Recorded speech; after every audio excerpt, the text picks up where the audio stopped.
I think this is my 8th of the day. We missed 2, and hopefully 2 more to go. It is 5:30 in Manchester, New Hampshire. Yes, I'm in a school. I'm in a school where I just voted because I've been a New Hampshire resident for the last 3 months and domiciled here because I do expect to stay a long time. It's better than Connecticut. It just feels more free. So yes, freedom is why I'm on the ballot in the first place. Freedom from tyranny as brought up by Democrats, leading Democrats, not ordinary, normal, mainstream. When we joined the party leadership was not crazed. And I'd like to see that come back.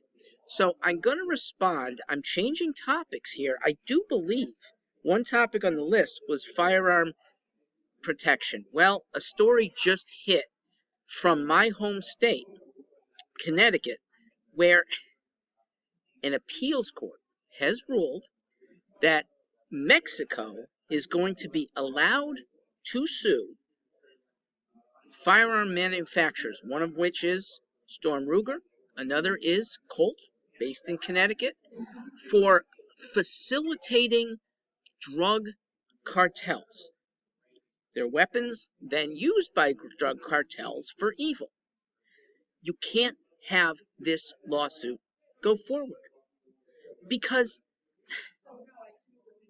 it eliminates something called responsibility. And I understand that society, to some people, is globally responsible for each other, which is impossible, okay? You can't be responsible for everything. It takes away from individual action. Users of those guns running drugs are the responsible actors for people that get addicted or killed, maimed by the gunfire, not the manufacturer. The manufacturer produces weapons that primarily are used for defense. Okay, the gun is the best defensive weapon ever invented. Unfortunately, it's also a very effective offensive weapon too.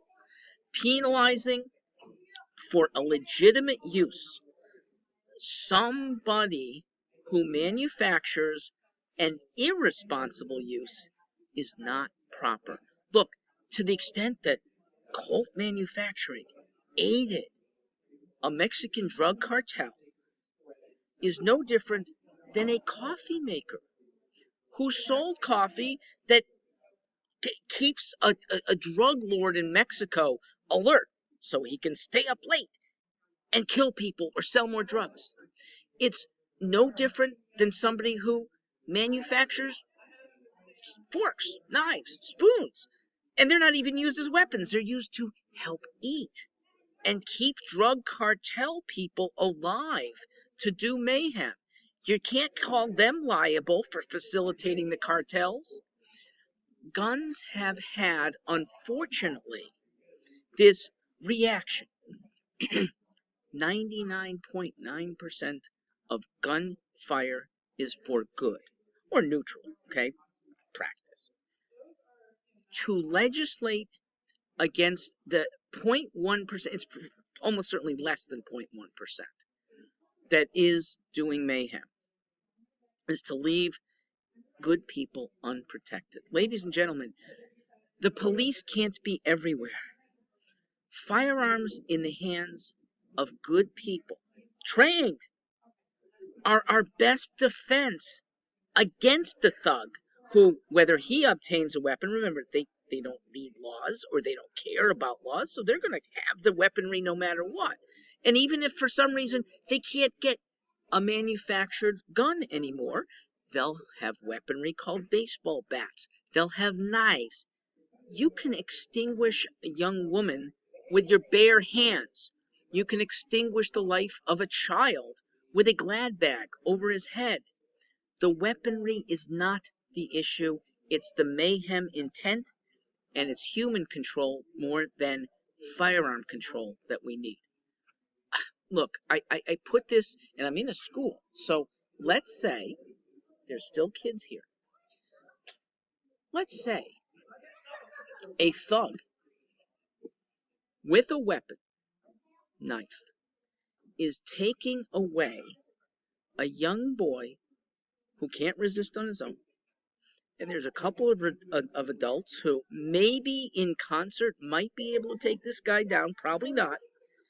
Would you be happy to know that there was a civilian trained with a pistol to take this guy out? You have to say yes. Okay. And 99.9% of civilians who buy arms are doing good. To legislate against the 0.1% at most doing evil, or the manufacturers who are manufacturing to do good, is warped. And it's another reaction. The Democrat Party leadership is full of reactionaries, okay, in the truest sense of the word, reacting based on feelings. Okay, ooh, somebody's got a gun, this can't be helpful. This has to be extinguished based on knowledge, based on reasoning, is how we should govern ourselves.